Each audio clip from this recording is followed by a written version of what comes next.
The front door slammed so hard the picture frames rattled on the living room wall. Marcus looked up from his laptop, coffee cup halfway to his lips. His daughter Imani stood in the doorway, 19 years old, home from Howard University for Thanksgiving break. She wasn't alone. In her arms was a baby. Maybe 6 months old. Brown eyes. Tiny knit cap. Looking right at Marcus like it knew something he didn't. "Dad," Imani said. Her voice didn't shake. "This is your grandson." The coffee cup hit the floor. His wife Nicole appeared from the kitchen, dish towel in hand. She froze. Marcus stood slowly, his chair scraping against the hardwood. "Imani, what are you?" "You heard me." Imani shifted the baby higher on her hip. "His name is Caleb. And he's yours. Your son." The room tilted. Nicole's hand went to her mouth. The dish towel dropped. "That's impossible," Marcus whispered. "Is it?" Imani's eyes were cold. Hard. Nothing like his little girl. "You really gonna stand there and lie to me? To Mom? After everything?" The baby started fussing. Imani bounced him gently, her movements practiced. Natural. Like she'd been doing this for months. "Imani, I don't know what someone told you, but nobody told me anything." She reached into her bag with one hand, pulled out a folded paper. Threw it at his feet. DNA test. 99.7%. "Congratulations, Dad. You got 2 kids now." Nicole made a sound Marcus had never heard before. Something between a gasp and a scream. He picked up the paper. His hands shook so bad he could barely read it. But there it was. His name. A child's name. Percentages that didn't make sense. This wasn't real. This couldn't be real. "Where did you get this?" His voice came out strangled. "Where do you think?" Imani's laugh was bitter. "She came to my campus. Found me at the library. Said she'd been looking for you for months. Said you ghosted her when she told you she was pregnant." "Who? Who told you that?" "Doesn't matter now." Imani's jaw tightened. "What matters is you've got a 6-month-old son you never mentioned. A whole baby, Dad. While you were sitting up here pretending to be Father of the Year." Nicole grabbed the edge of the counter. Her face had gone gray. Marcus felt like he was drowning. His mind raced backward. 6 months old meant, what? Conceived 15, 16 months ago? He tried to think. Tried to remember. Nothing. He'd never cheated on Nicole. Not once in 23 years of marriage. "This is a mistake," he said. "It has to be. Stop lying." Imani's shout made the baby cry. She rocked him, tears streaming down her face now. "I looked up to you my whole life. My whole life, Dad. And this whole time you were just like every other deadbeat." "Watch your mouth," Nicole said quietly. Her voice was ice. Imani turned to her mother. "You still defending him?" "I'm not defending anybody." Nicole's eyes were wet but her voice stayed steady. "But you're gonna tell us everything.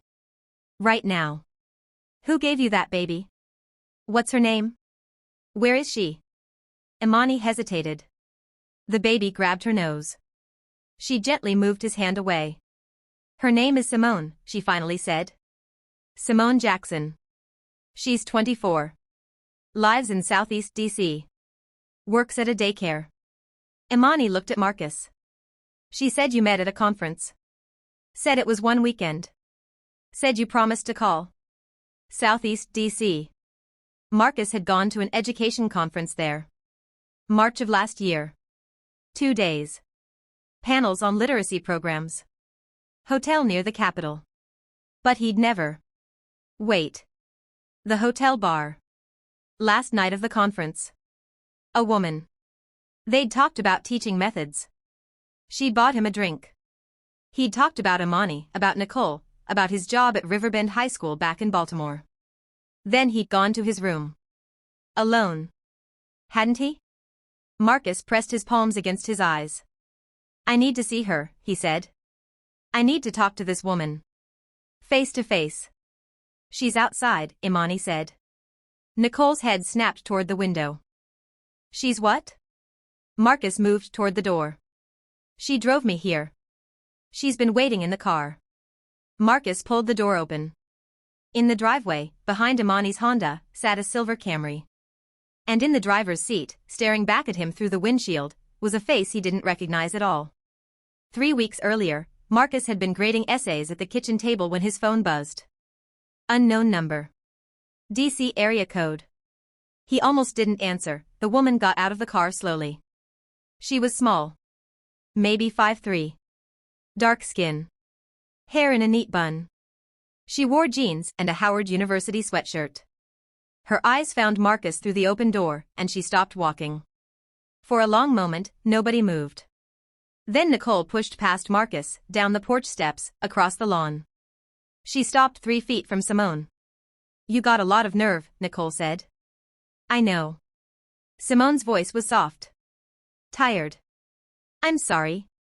I didn't know what else to do. So you send my daughter home with a baby? You tell her my husband is the father?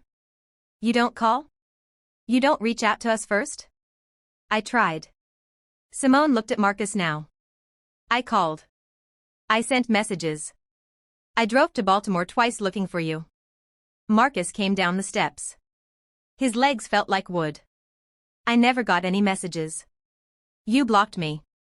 Simone pulled out her phone, showed him a screen full of undelivered texts. Green bubbles. Failed calls. After that weekend. After I told you I thought I might be pregnant. That's impossible. I don't even know you. Simone's face crumpled. The conference. The Hilton. Room 412. You said your daughter was studying political science. You said your wife made the best peach cobbler in Maryland. You showed me pictures. Marcus felt Nicole's eyes burning into him. I showed you pictures of my family? His voice cracked. You were drunk, Simone whispered. Really drunk. You kept saying you never did this. That you loved your wife. But then you. She stopped. Looked at the ground. Then I what? Silence. Imani stood on the porch, still holding Caleb. The baby had gone quiet, watching everything with those big brown eyes. I didn't sleep with you, Marcus said. I wouldn't. I couldn't. The DNA test says different, Imani called out. Marcus turned to her. That test is fake. Or it's wrong. Or it's. I used the same lab the police use, Simone said. I paid $300. It's real. Nicole made a small sound. She walked back to the porch, sat down hard on the steps. Marcus looked at Simone. Really looked at her. She was young. Younger than he'd thought. Tired eyes. No makeup. She looked like she'd been carrying the weight of the world alone. Why now, he asked. Why bring him here now? Because I can't do it anymore. Her voice broke. I work 40 hours a week. My mom helps when she can, but she's got my sister's kids too. Caleb's daycare costs more than my rent.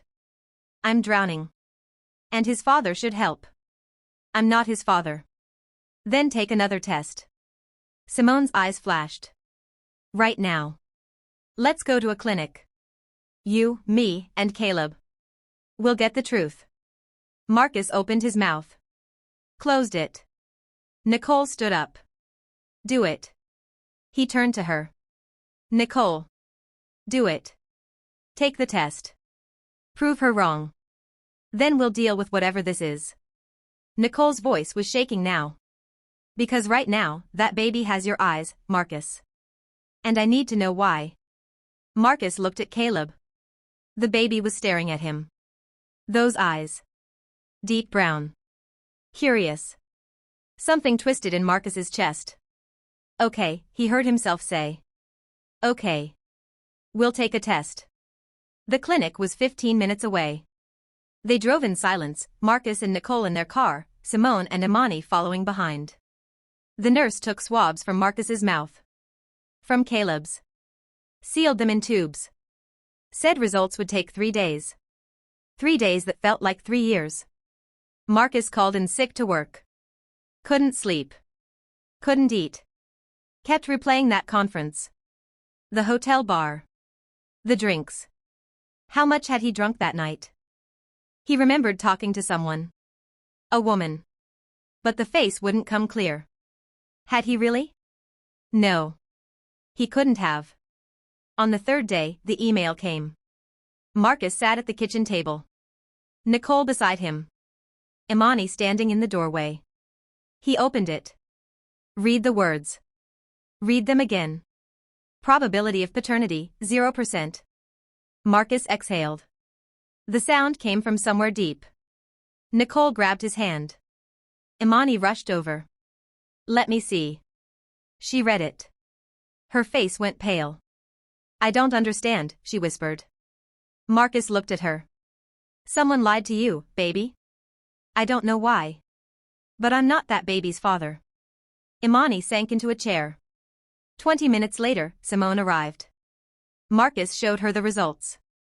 She read them 3 times. Then she started crying. I don't understand, she kept saying.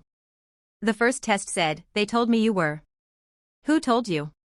Nicole asked gently. Simone looked up. The lab. The first lab. In DC. They said 99.7%. What lab? Marcus asked. She told him the name. He looked it up on his phone.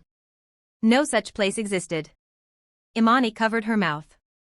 Oh my God. Someone set this up, Nicole said slowly. Someone wanted us to think. Marcus felt cold. Who gave you the first test results? A woman, Simone said. She came to my apartment. Said she was from a victim advocacy group. Said she tracked down deadbeat fathers. She offered to help me. Took our samples. Brought back the results. What was her name? Rachel. Rachel. I don't remember her last name. Marcus's phone buzzed. A text from a number he didn't recognize. Did you like my surprise? You destroyed my family. Now I'm destroying yours. This is just the beginning. Rachel Porter. Rachel Porter. The name hit Marcus like a fist. His former colleague. The teacher he'd reported last year for falsifying student grades. She'd been fired. Sued the district. Lost everything. And now she'd come for him. Nicole read the message over his shoulder. Her hand tightened on his. We're going to the police, she said. Marcus looked at Simone. At Imani. At the whole broken mess of the last 3 days. I'm so sorry, Simone whispered. I just wanted help. I just wanted him to have a father. Imani knelt beside her. Who is his father? Simone closed her eyes. I don't know. There was someone. But he left before I could tell him. I don't even know his last name. The room went quiet. Marcus thought about lies. About truth. About how easy it was to destroy someone's life with just the right words in just the right order. We'll figure this out, he said finally. All of it. But first, we're making sure Rachel Porter never does this to anyone else. Nicole nodded. Imani wiped her eyes. And somewhere in the silence, Marcus heard his daughter say the words he'd been waiting 3 days to hear. I'm sorry, Dad. I should have believed you. He pulled her close. Outside, the November wind rattled the windows. But inside, slowly, the pieces were starting to mend.